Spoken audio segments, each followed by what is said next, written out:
Gold, trusted gold buyers. మీరు తాకట్టు పెట్టిన బంగారాన్ని విడిపించి ఈ రోజు ఉన్న మార్కెట్ ధరకు కొనబడను.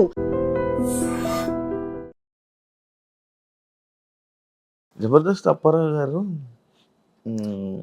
మంచి తెలివున్న ఆయన, చాలా ఎథిక్స్ అండ్ వాల్యూస్ తెలిసిన వ్యక్తి. అలాంటి వ్యక్తి లేడీ గెటప్లు వేసి డబుల్ మీనింగ్ వర్డ్స్ మాట్లాడుతున్నప్పుడు కొంత ఎందుకు ఈ డైలాగులు అవసరమా, ఇలాంటి కామెడీ అవసరమా అని ఎప్పుడు మీకు అనిపించలేదా? అంటే ఇప్పుడు ఇది నేను రాసుకున్న స్క్రిప్ట్ కాదు కదా. ఇప్పుడు మనం సినిమా షూటింగ్కి వెళ్తాం, అక్కడ స్క్రిప్ట్ వస్తుంది, అక్కడ కొన్ని అబ్జెక్షన్స్ ఉంటే ముందే చెప్పేస్తా. ఏమండి ఇది మనకి సెన్సార్లు ఇబ్బంది పడుతుంది, ఇప్పుడు నేను ఎంతో కష్టపడి చెప్పేస్తా, దాని గురించి మీరు చెప్పమన్నా కన్నా బాగా చెప్తా, కానీ ఇది సెన్సార్లు ఇబ్బంది అవుతుంది చూసుకోండి, సేఫ్టీగా ఇంకో డైలాగ్ ఏదైనా చెప్పిస్తా అని అలా కొన్ని చెప్తాం. కొన్ని ఇంకా కిందకి చెప్పాలంటే మనం ఏం చేసేది ఏం లేదు, కొన్ని చేయను కొన్ని చేస్తాం, తప్పదు. ఇంకా ఆ ప్రొఫెషన్లో మనం అది ఏదైనా ఉంటే వాళ్ళు చూసుకుంటారు. అంటే లైక్ నేను ఒక స్కిట్ చూసాను అనమాట, నిన్ననే చూసాను, కొంచెం నవ్వుకున్నాను. అది మీ ముగ్గురు ఉంటారు, లైక్ బుల్లెట్ భాస్కర్, మీరు, వర్ష, అదే అదే ఫైమా, అదే పచ్చళ్ళ పాపాయం. అది ఇది యాక్చువల్లీ సీక్వెల్. ఇంతకుముందు బుల్లెట్ భాస్కర్ టీంలో ఒక్క కూతురే వాంతులు చేసుకుంటారు, ఇక్కడ ముగ్గురు కూతుర్లు వాంతులు చేసుకుంటారు. ట్విస్ట్ ఏంటంటే తల్లి కూడా అది నా కంబ్యాక్కి ఓ పెద్ద ప్లాట్ఫామ్.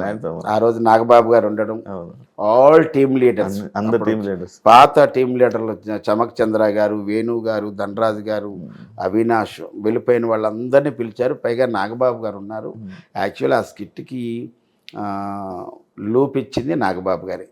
ఒక పాట, ఇది మల్లెల వేలయ్య, ఆ పాట మీద ఏదైనా చేయండిరా బాగున్నదంటే, ఇక బుల్లెట్ భాస్కర్ ఏంటంటే ఒక క్రియేటివ్, అతను క్రియేటర్, మంచి క్రియేటర్, స్క్రిప్ట్ని బాగా డ్రైవ్ చేస్తాడు. అతని చేతిలో పడిన తర్వాత అప్పుడే అది చాలా పెద్ద హిట్. మొన్న ఏమైందంటే అది బ్లాక్ బస్ట్, పెద్ద. నేను నా కంబ్యాక్కి అంత అద్భుతమైన స్క్రిప్ట్ అది మాకు అది ఛాలెంజింగ్ అని చెప్పాలి. ఎందుకంటే ఈ స్కిట్కి ముందు ఐపరాది వచ్చి నాన్ స్టాప్గా 1 hour రోస్టింగ్ టైప్లో చేశాడు. 1 hour తర్వాత ఒక్క షోని ఇక్కడ తీసుకెళ్ళి పెట్టిన తర్వాత, ఆ తర్వాత చిన్న లిటిల్ బిట్ గ్యాప్ తర్వాత మా స్కిట్ పెట్టారు. అప్పుడు నా మీద ఎంత ప్రెజర్ ఉంటుంది. ఫుల్. ఒక బ్యాట్స్మెన్ వెళ్ళి, మంచి బ్యాట్స్మెన్ వెళ్ళి బాగా చేసి వచ్చేసింది, ఇంకో బ్యాట్స్మెన్ వెళ్ళి దాని పైకి లేపాలి కదా. అలాగ నాకు అంత బాధ్యత వచ్చింది. ఆ రోజు అందరూ అరే కంబ్యాక్, మా శ్రీపాద్ గారి వల్లే నేను కంబ్యాక్ వచ్చా, భలే ఎపిసోడ్ పడింది అనుకున్నాం. ఇప్పటికీ ఎక్కడికి వెళ్ళినా విలేజెస్కి వెళ్తే ఏమన్నా మీ పచ్చళ్ళ పాపాయమ్మ బాగుందండి, ఆవకాయ బద్ద అయితే వచ్చి నాగబాబు గారు తిన్నారు, ఇవి అంటే మనకు ఆనందం వేస్తుంది. కానీ డైలాగ్ డబుల్ మీనింగ్లే, అది కంప్లీట్గా డబుల్ మీనింగ్లో ఉంటుంది, కానీ ఎవరికి దొక్కదు. అవును. ఇప్పుడు అదేదో అది మేము ఎప్పుడైనా సరే బేసే కానీ ఫేస్ ఎప్పుడు చూడలేదమ్మా. అది అలా పండింది. అది అయితే ఒక్కొక్క దగ్గర చిన్న పంట కింద రాయిలా పడుతుంది, మనం ఏం చేయలేం. కానీ అందులో ఎవరు నెగిటివ్గా అనడానికి లేకుండా ఆవకాయ పచ్చడి మీద వేసాం కాబట్టి పచ్చడి ఎంత కారంగా ఉంటుందో ఈ స్కిట్ కూడా అంత కారంగా ఉంది. అందరూ యునానిమస్గా ఆ రోజు నా కళ్ళ నీళ్ళు. అంటే అంతమంది టీం లీడర్లు, సుమారు 50 మంది, ఇటువైపు ఒక 25 మంది, ఇటువైపు ఒక 25, మీరు చూసారు కదా స్కిట్. అంతమందిలో పైగా నాగబాబు గారు ఉండటం మూలాన ఆ స్కిట్కి ఇంకొక ఒక ఫ్లేవర్ యాడ్ అయింది. అంతే, జడ్జిలు మారిపోయి కూడా ఫ్లేవర్ పోయిందని అనుకోవచ్చు. నేను అక్కడి నుంచే స్టార్ట్ అయింది డౌన్ఫాల్ యాక్చువల్లీ. అవును, అయింది. ఇప్పుడు ఏదో సంతోష్ గారు క్రియేటివ్ హెడ్, ఆయన వచ్చిన తర్వాత మార్పులు చేర్పులు జరుగుతున్నాయి. ఇప్పుడు ముగ్గురు డైరెక్టర్లు. ఎంత వచ్చినా మళ్ళీ ఆ పాత వైభవం తీసుకురాలేరు కదా. తీసుకురాలేరంటే తీసుకురావచ్చు, దానికి ఏదో మళ్ళీ ఒక మంచి ఐడియా పెట్టుకొని. ఇప్పుడు అందుకే కదా ఇన్స్టాగ్రామ్ వాళ్ళు అంటే ఇప్పుడు జబర్దస్త్ వాళ్ళకి ఎంత ఫేమ్ ఉందో, ముగ్గురు కుర్రాళ్ళు ఉంటారు, వాళ్ళు చిత్తూరు వాళ్ళు, ముగ్గురు చిత్తూరు స్లాంగ్లో ఉంటారు. వాళ్ళు మొన్న అడిగితే చెప్పారు, శివ 86 లక్షల సబ్స్క్రైబర్స్ ఉన్నారండి అన్న. 86 లక్షలు అంటే చిన్న. వాళ్ళు ముగ్గురు ఉంటారు, ముగ్గురు ఐడియా ఉందా, 2 అన్నదమ్ములు, ఒక అబ్బాయి మేనలుడే, ఏదే అంత అరుస్తాడు. ఆ అబ్బాయిని తీసుకొచ్చారు, వాళ్ళ ముగ్గురిని తీసుకొచ్చారు, వాళ్ళకి ముగ్గురికి ఒక టీం ఇచ్చారు. అవును, ఇప్పుడు చేస్తున్నారు. ఇప్పుడు ఉన్నారు వాళ్ళు. ఉన్నారు, మొన్నే చూశాను ఒకటి. అలాగే మొన్న కే ర్యాంప్లో లింగి డ్యాన్స్ చేసిన అబ్బాయిని పిలిచారు. తర్వాత చిరంజీవి గారి లాగా డ్యాన్స్ చేసే మురళీ గారిని తీసుకొచ్చారు. ఎక్కడ ఇన్స్టాగ్రామ్లో కాదు, యూట్యూబ్లో కాదు, దారిని పోయే వాళ్ళు ఎవరైనా బాగా చేస్తే తీసుకురండి అన్నారు. ఒకప్పుడు నేనే వచ్చా, చేసావుగా. ఒకసారి వచ్చాను అప్పుడు. కానీ అది వస్తుంది. ఇప్పుడు 13 ఏళ్ళు ఒక షో అంటే సౌత్ ఇండియాలోనే ద నెంబర్ 1 షో, గిన్నిస్ బుక్కి ఎక్కే అర్హత ఉన్నటువంటి షో అది. ఏదో నడుస్తుంది బండి అయితే పడిపోలేదు కానీ బండి వెళ్తుంది. ఇప్పుడు మనం చూసేవాళ్ళు పడిపోయిందని మనం ఎలా అనుకుంటున్నాం. అరే ఇన్ని సంవత్సరాలు ఉన్న రేటింగ్ అమాంతం 18కి వెళ్ళిన రేటింగు. సీరియల్స్లో ఒక కార్తీక దీపం అంత రేటింగ్ దీనికన్నా దీని బాబు అది కార్తీక దీపం అని ఇది. కానీ మొగల రేకులు, చక్రవాకం, దాని ముందు ఆ ముందు రుతురాగాలి ఇవన్నీ కూడాను. ఇప్పుడున్న సోషల్ మీడియాలో చెప్పాలంటే ఈ కార్తీక దీపానికి ఎంత రేటింగ్ ఉందో అంత రేటింగ్ కన్నా ఎక్కువ ఉన్నది మా జబర్దస్త్ అన్న. నార్మల్గా మీకు ఏజ్కి రెస్పెక్ట్ ఇస్తారా, మీ టాలెంట్కి రెస్పెక్ట్ ఇస్తారా అన్న మీ టీం మెంబర్స్ అంతా? నాకు ఫస్ట్ టాలెంట్కే, తర్వాత నేను అందరితో కలిసి ఉంటా. అందరి దగ్గరికి వెళ్ళి వాళ్ళు వచ్చి మనల్ని పలకరించాలి, వీళ్ళు వచ్చి మనకు పలకరించాలి లేదు. అన్ని టీములకి వెళ్ళి గుడ్ లక్ అబ్బాయి బాగా చేయండి అంటాను. ఇంకా నేను చెప్పాలంటే మేము వెళ్ళినప్పుడు ధనరాజు గారు, వేణు గారు మా స్కిట్ ఎక్కేటప్పుడు వాళ్ళు వచ్చేసారు కిందకి స్కిట్ చేసుకొని. మేము వెళ్ళేటప్పుడు ఏంటి బాబాయ్ ఎలా ఉంటుందంటే చెప్పలేము, మిమ్మల్ని కొట్టవచ్చు అంటాం. 10కి 10 మార్కులు గ్యారెంటీ అని చెప్పేసేవాడిని. చెప్పెక్కేవాళ్ళం స్కిట్. ఏంటి బాబాయ్ అంత కాన్ఫిడెంట్గా చెప్తావంటే స్కిట్ మీద దమ్ అంతే. అలాగే చేసేవాళ్ళం. నేను ప్రతి స్కిట్ శివ కొత్తగానే ఉంటుంది నాది. అంటే బోళ్ళు కొన్ని 100 స్కిట్లు చేసేసాం, ఆ రిలాక్సేషన్ ఉండదు. నా ప్రాక్టీస్ అంతా కూడా నేనేమంటాను, ధనరాజు గారి దగ్గర మొన్నటిదాకా ధనరాజు గారి దగ్గర ఒక 4-5 షెడ్యూల్ చేసినప్పుడు ఆయన ఏంటంటే రేపు ప్రాక్టీస్ అంటే ముందు రోజు పీడిఎఫ్లో స్క్రిప్ట్ పంపించేసేవాడు. నేను తెల్లవారికి వెళ్ళేటప్పుడు ప్రాక్టీసు అరగంట గంటలో మొత్తం అంతా అవగొట్టేసేవాళ్ళు. అంత బౌండెడ్ స్క్రిప్ట్తో వచ్చేవాడు. నేను మళ్ళీ దాన్ని రికార్డింగ్లో పెట్టుకొని నేను వినడం, దీన్ని ఎంత గొప్పగా చేస్తే బాగుంటుంది, ఎన్ని మార్పులు చేస్తే బాగుంటుందని చిన్న చిన్న మార్పులు ఏమంటే అబ్బాయి ఇలా వేస్తాను, అబ్బాయి ఇలా వేస్తాను, ఓకే బాబాయ్ నీ ఇష్టం. సూపర్. నేను ఎప్పుడు ఇన్ని 100 స్కిట్లు చేసేసాను, ఏనాడు రిలాక్స్ అవ్వలేదు. రిలాక్స్ అవ్వను కూడా. మనం చేసినంతకాలం అంతే ఉండాలి. అన్న ఈ ఐబ్రోస్ ఏం తీసారా అన్న? ఇవి ఐబ్రోస్ ఉన్నాయా? ఉన్నాయి. నాకు ఐబ్రోస్ ఏ ఉండదు. ఇప్పుడు ఇది మామూలు మన ప్రోగ్రామ్కి వెళ్ళినప్పుడు ఐబ్రోస్ కనబడవు నాకు పెద్దగా. అందుకు చిన్న హైలైట్ పెడతా అంతే. అంతేనా? అదే చూస్తున్నాను మొత్తం సేవ్ చేసుకొని క్లీన్ చేసుకొని. ఇప్పుడు గడ్డం పెంచాలని ఉందన్న నీకు? కరోనా పెంచనిచ్చింది. కరోనా వల్లే నేను ఫస్ట్ లాక్డౌన్లో ఇంట్లో నుంచి ఎక్కడికి కదలలేదు కదా, 3 నెలలు. అప్పుడు గడ్డం వచ్చింది. చూడలేదు కదా ఎవరు చూడలేదు. కానీ ఒక వీడియో చేశాను, ఇది ఒక మందు మీద దండకం పాడి. తర్వాత మళ్ళీ సెకండ్ లాక్డౌన్లో పెరిగింది అంతే. 2 సార్లు. దీనికి ముందు 1.5 year పెంచా, కేవలం ఒకే ఒక సినిమా కోసం. ఆ సినిమా పేరు ప్రాణం. డైరెక్టర్ మల్లి గారు, ప్రొడ్యూసర్ గారు ఏమో మాగంటి బాబు గారు, అల్లరి నరేష్, సదా. ఆ సినిమాకి వాళ్ళు మా గురువు గారు సత్యానందం గారి దగ్గరికి వైజాగ్ వచ్చి కొన్ని క్యారెక్టర్ కొంతమందిని పిలిచి, మీరు సినిమా స్టార్ట్ అవుతుంది, మీరు హీరో ఫ్రెండ్స్, అల్లరి నరేష్కి విలేజ్లో ఫ్రెండ్స్ కాబట్టి మీరు అసలు గెడ్డం కానీ ఎయిర్ కానీ ముట్టుకోవద్దన్నారు. ఇదేదో అప్పుడు మనకి ఏమి లేవు. సరే మంచిదే కదా, ఒక క్యారెక్టర్ కోసం అతను అలా చెప్పినప్పుడు మనం వదిలేసాం. 1 year అయిన తర్వాత మళ్ళీ మా గురుగారు ఫోన్ చేసి, రెండు మన వాళ్ళు గడ్డలు మీసాలు పెంచుకొని ఉన్నారు, సినిమా ఎప్పుడు అని అడిగితే, ఉన్నది గురుగారు, ఉన్న సినిమా అయితే ఉంది అని చెప్పి తర్వాత 1.5 year తర్వాత ఏలూరు దగ్గర చేసాం. అదే నా జీవితంలో 3 సార్లు పెంచింది. 1 ప్రాణం సినిమాకి, 2 ఫస్ట్ లాక్డౌన్, 2 సెకండ్ లాక్డౌన్. తర్వాత నేను ఎవ్రీడే షేవింగ్, ఎవ్రీడే. అస్సలు బయట ఎక్కడా కూడా ఇప్పుడంటే నేను ఇంకా ఇవన్నీ ఉన్నాయి కాబట్టి, కానీ మనం రేపు ప్రోగ్రామ్కి వెళ్ళామంటే తెల్లవారికి మారిపోతుంది. నేను ఒకరోజు ఒక ఈవెంట్కి వెళ్ళాను, చూశాడు అతను మొత్తం అంతా ఎయిర్ వైట్ ఉంది బాగా. వెళ్ళాను, బ్యాగ్ లోపల పెట్టి, ఇదంతా 8 గంటలప్పుడు వెళ్ళాను. ఒక అరగంట గంట తర్వాత టిఫిన్లు చేసి బయటికి వెళ్ళి సెలూన్కి వెళ్ళి మొత్తం అంతా చేసి కలర్ వేసుకొని వచ్చాను. సాయంత్రం చూశాడు, ఆ ఈవెంట్ ఆర్గనైజర్ కాదు, ఆ ఈవెంట్ ఇచ్చిన వాళ్ళు, కమిటీ వాళ్ళు, గారు ఉదయానికి సాయంత్రానికి తేడా అన్నారు.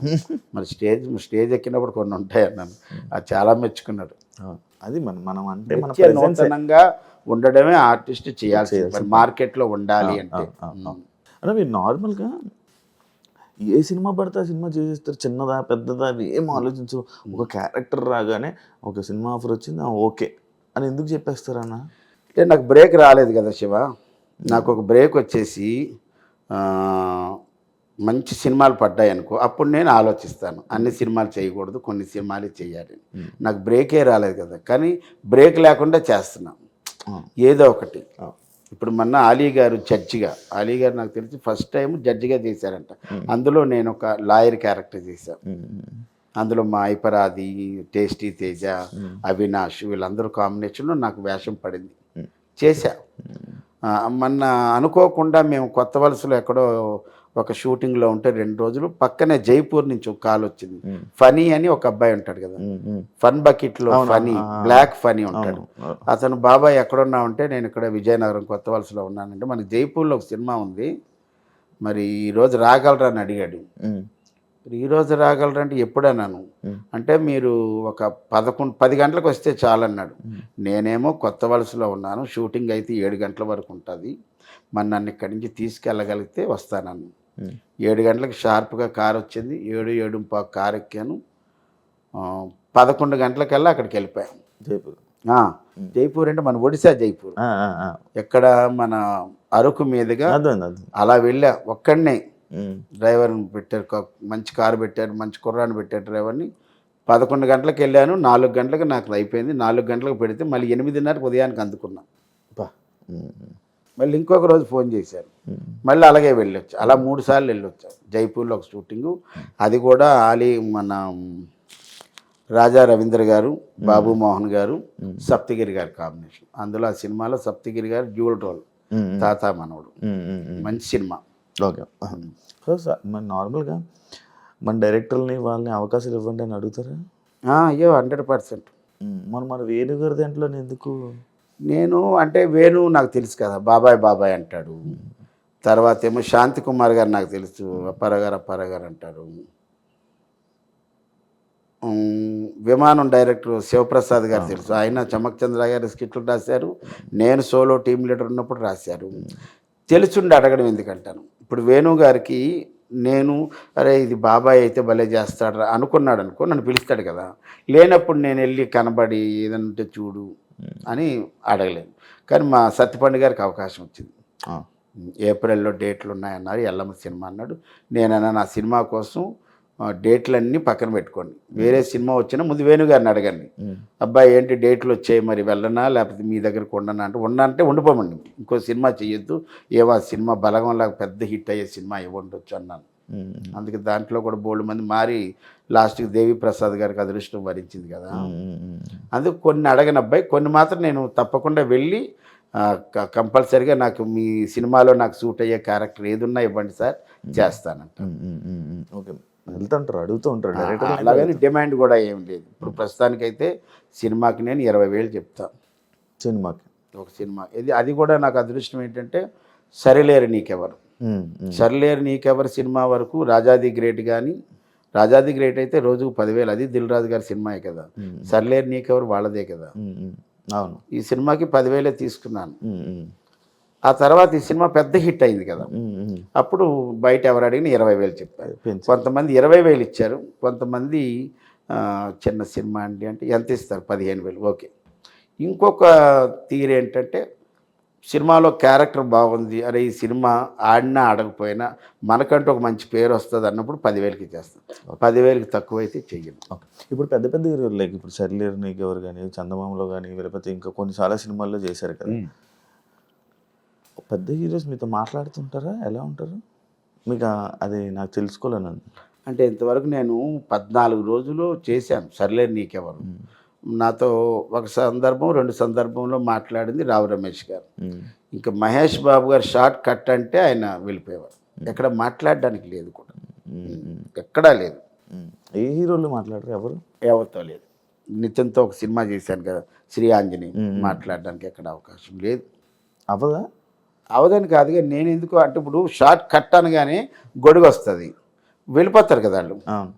అంటే వాళ్ళు మీ దగ్గరికి వచ్చి మాట్లాడడం ఆహా ఏం లేదు అలా లేదు. అలాగైతే రామ్ చరణ్ గోవిందుడు అందరూ వాడేలి ఒక పాటలో నా భుజం మీద చేసి కొద్దిసేపు మాట్లాడారు. ఈ లోపు సాంగ్ కాదు, ఏదో ఒక లీడ్ లాగా ఉంటుంది. కానీ ఆ సినిమాలో నేను లేను. కట్ చేస్తారు. కట్ చేయడం అంటే రామ్ చరణ్ గారి తాత క్యారెక్టర్ కదా ప్రకాష్ రాజ్ గారు. దీనికి ముందు ప్రకాష్ రాజ్ గారు కాదు ఆ character. Tamil actor, director, hero Raj Kiran గారు. ఆయన దగ్గర నేను ఒక ఫ్లాస్కో, ఒక మందులు, ట్యాబ్లెట్లు, బ్యాగ్ ఇవన్నీ పట్టుకునేవాడిని. ఏమైందో పలాచీలో షూటింగ్ చేసి వచ్చిన తర్వాత మొత్తం క్యారెక్టర్లన్నీ తీసేశారు. అంటే ముందు రాజ్ కిరణ్ గారినే తీసేశారు, దాంతో అతని కాంబినేషన్లో తీసేశారు. ఇంకా నేను కూడా మళ్ళీ గురుగారికి అక్కడ అప్పటికే నేను ఒక 50,000 పేమెంట్ తీసేసుకున్నాం. 1,50,000 2 లక్షల పేమెంట్ అది. ఒక 50,000తో సరేలే గురుగారి దాంట్లో చేశాం కదా, రామ్ చరణ్ గారి దాంట్లోనే చేసామని ఆనందం వచ్చింది. మామూలుగా ఈవెంట్స్కి వెళ్తుంటారు కదా, ఎంత వస్తుంది సార్? ఎంత ఇస్తారు ఈవెంట్లో? చెప్పాను కదా 15 అంతే.